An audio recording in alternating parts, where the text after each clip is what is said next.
क्या आज आपने बिंदास बोल के मंच पे 2 महिलाओं को बुला करके उनको सम्मान नहीं दिया? क्या आपने पैसा दिया उनको? आज इस मंच पे जो अतिथि आए उनमें 1 पुरुष है और 2 महिलाएं हैं।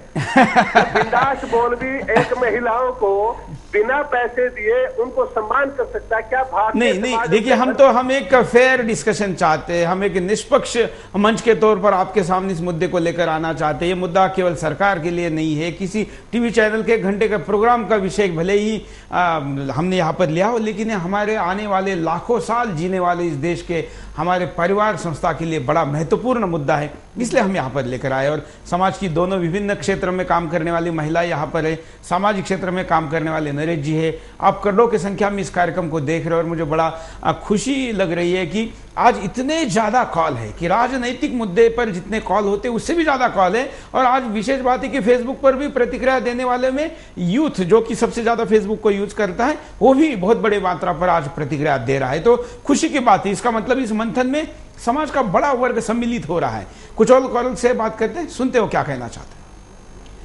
नमस्कार जी सर, बोलिए। नमस्कार सुरेश जी। हाँ, सबसे पहले ये आपको मैं कहना चाहूंगा कि इसमें कॉलर्स की संख्या इसलिए बढ़ेगी कि ये राजनीति कुछ लोगों के लिए होती है और ये हर घर का मुद्दा हो गया। बिल्कुल। दूसरी बात की कमलेश जी जैसा मतलब अपना वक्तव्य दे रही हैं, शायद वो भारतीय संदर्भ में पति पत्नी के रिश्तों को नहीं देख पा रही हैं।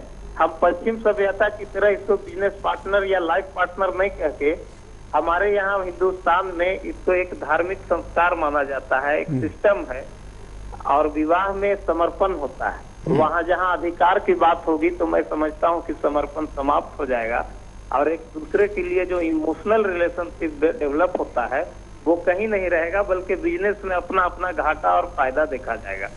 इसलिए इस कानून को नहीं आना चाहिए। बिल्कुल कमलेश जी, ये देखिए, इस कॉलर ने बड़ी अच्छी बात ये कही है कि विदेश में पति पत्नी को लाइफ जैसे पार्टनर कहा जाता है और हमारे यहाँ अर्धांगिनी कहा जाता है। दोनों के डिफिनेशन में ही भावार्थ बदल जाता है। यही तो बदलाव है। रही बात, उन्होंने आपको कहा, आप खुद एडवोकेट है, शायद महिला से जुड़ी हुई केसेस भी आपके पास आती होगी, क्या होता है उसमें? यही परिस्थिति होती है कि जहां पर जो है महिलाओं के साथ अत्याचार होता है, उन्हें जो उनका हक है वो नहीं मिल रहा होता, तब वो लोग कोर्ट कचहरी का रास्ता अपनाती हैं। अन्यथा किसी को भी जरूरत नहीं है कि अपना घर तोड़ कर कोर्ट कचहरी का रास्ता अपनाए। और जो जिस तरह की बातें ये कर रहे हैं, अर्धांगिनी भी का मतलब यह है कि आधा, यानी कि 50%। तो नहीं, इसमें अर्धांगिनी कहा है जिसको 2 रूप नहीं किया जा सकता। अर्धांगिनी के आधा नहीं कहा जा सकता। ये एक रूपता का प्रतीक है, दोनों के एक रूप होने का प्रतीक है। बंटवारे की भी बात, दोनों आधे आधे होने का प्रतीक नहीं है। नहीं, आर्थिक बंटवारे की भी उसमें फिर वही है ना, आधा उसका आधा नहीं, मैं फिर कहता हूँ, इस शब्द का संस्कृत अर्थ भी ये है, ये दोनों के एक रूप नहीं, ये दोनों के एक रूप होने का डेफिनेशन है अर्धांगिनी, दोनों का आधा आधा होने का नहीं। ये जो कानून वहीं पर ही लागू होगा या उन्हीं लोगों को इसकी आवश्यकता क्यों पड़ी? आवश्यकता इसलिए जो अर्धांगिनी को अर्धांगिनी नहीं समझ रहे हैं, जो लोग अपनी पत्नी को जो है। एक और कॉलर से बात सुनते हैं। नमस्कार। नमस्कार जी। बोलिए। नमस्कार जी। हाँ बोलिए। मैं पवन कुमार बोल रहा हूँ, कठुआ, जम्मू कश्मीर से। हाँ, मेरा कहने का ये है कि ये पति पत्नी का जो संबंध है, हाँ, तो स्नेह, सम्मान और विश्वास पर आधारित है। इसके बीच में पैसा कहाँ से आ गया? हम भारतीय संस्कृति के अंदर पले बड़े हैं और भारतीय संस्कृति में नारी का जो मतलब स्थान है वो एक बहुत सम्मानीय स्थान है। और हमें यहाँ कहा भी गया है कि यत्र नारेषु पूज्यन्ते रमन्ते तत्र देवताः। और जब हम ये जो विषय आया है कि पत्नी को जो है ये सैलरी देनी चाहिए, कुछ पार्ट देना चाहिए, ये एक पाश्चात्य विचार है जो हमारे कम से कम भारत के अंदर ये लागू नहीं होता। मैं एक शादीशुदा हूँ और मेरी माता जी के समय के, दादी जी के समय में परिवार के अंदर सम्मान से रहते रहे हैं। वो कोई पे नहीं, कोई सैलरी नहीं, कोई कुछ नहीं। हाँ, अगर कोई सम्मान नहीं कर रहा उसके लिए कुछ व्यवस्था चाहिए। जो पत्नी का शोषण कर रहा है, पत्नी को बेइज्जत कर रहा है, पत्नी के लिए कुछ कर नहीं पा रहा है, वो उसके लिए कानून चाहिए। पत्नी के साथ मारपीट होती है, कोई डोमेस्टिक वायलेंस होती है, और जो एक्ट बना है उसको ठीक से लागू करना चाहिए सरकार को। आप आए दिन अखबारों में पढ़ते हैं कि क्या होती है औरतों के साथ, क्या उनकी दुर्दशा होती है, कितनी औरतें खुदकुशी कर लेती हैं, क्यों करती हैं?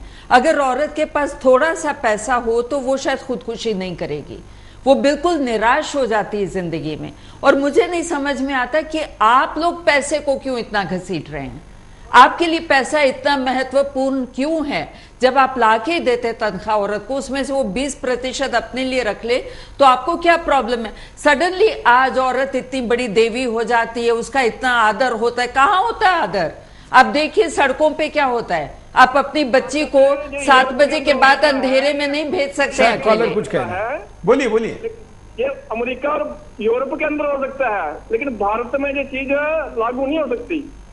हाँ, मैं ये चाहता हूँ कि जो लोग ऐसा पत्नी को अपमानित करते हैं या पत्नी के साथ मारपीट करते हैं, उसको हक नहीं दे पा रहे हैं, उनको कानून की जद में लाना चाहिए। उनको बिल्कुल, इसके उपाय में हम जाएंगे, उपाय में जरूर इन बातों को चर्चा में लाएंगे। अभी हम परिणाम पर नजर डालते हैं कि परिणाम क्या हो सकते हैं ऐसा होने का। देखिए, एक मिनट, हम परिणाम देख लेते हैं। सामाजिक ताना बाना बिगड़ सकता है।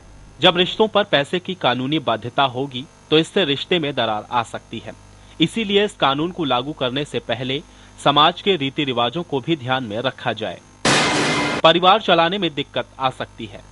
जब पति पत्नी का रिश्ता पैसे के लिए रहेगा तो ऐसे में कहीं न कहीं परिवार चलाने में दिक्कत आ सकती है। गृहिणी सेविका बनकर ही न रह जाएं। जब पत्नी को घर संभालने के नाम पे पैसा दिया जाएगा तो ऐसे में डर है कि हमारा पुरुष प्रधान समाज गृहिणी को केवल सेविका ही न समझने लगे। शादी वेतन एग्रीमेंट बन के ही रह जाएंगे। जब शादी होगी तो ऐसे में पति के वेतन पे पत्नी का हक बनेगा। उसके लिए दोनों को एग्रीमेंट करना पड़ेगा। इसीलिए ऐसा भी हो सकता है कि शादी जैसा पवित्र बंधन एक एग्रीमेंट बन के ही न रह जाए। गृह स्वामिनी का पद ही महिला से जा सकता है। आज हमारे समाज में माना जाता है कि महिला घर की मालकिन होती है, वो ही घर के सारे कामकाज संभालती है, इसीलिए महिला को गृह स्वामिनी कहा जाता है। लेकिन पैसे की कानूनी रूप लेने पर कहीं ना कहीं ये खतरा पैदा हो सकता है। कॉलर की बात सुनते हैं, क्या कहना चाहते हैं। नमस्कार। नमस्कार सर, बोलिए। ऐसा है जी, जो अभी एक कॉलर ने कहा था भाई पैसे इकट्ठे करके औरतें भाग जाएंगी, उस कॉलर की बात से मैं सहमत नहीं हूँ, और जो मैडम जी ने कहा उससे भी मैं सहमत नहीं हूँ। मेरे हिसाब से पता ही क्या बात है, औरत घर की पूर्ण रूप से मालिक होती है और पूरे घर को चलाती है। ये 10% और 20% वाली ये बहुत बड़ा मजाक है औरत जाति के लिए। आदमी को बाहर काम करने का जिम्मेवार होता है, घर को चलाने की पूर्ण रूप से औरत ही जिम्मेवार होती है, घर की मालिक होती है, पूर्ण रूप से मालिक होती है। और अगर मर्द को उस औरत के बराबर खड़ा करके देखें तो औरत तो बच्चे पैदा करती है 2-3, क्या आदमी के बस की बात है ये? आदमी सिर्फ कमाना जानता है, घर को चलाना औरत का काम है। आप मेरे से ले लीजिए, बिजली और चाय का खर्चा आदमी अपने पास रखता है, बाकी सारे के सारे पैसे औरत को देता है, जो वो घर चलाती है बड़ी आराम से। और ये तो बिल्कुल ये सरकार का, गवर्नमेंट का, कानून बनाने वालों का बिल्कुल दिमाग हिल चुका है। उनको इतना नहीं मालूम कि जिसने घर को चलाना है उसको नौकरानी बना के रखना है क्या आपको?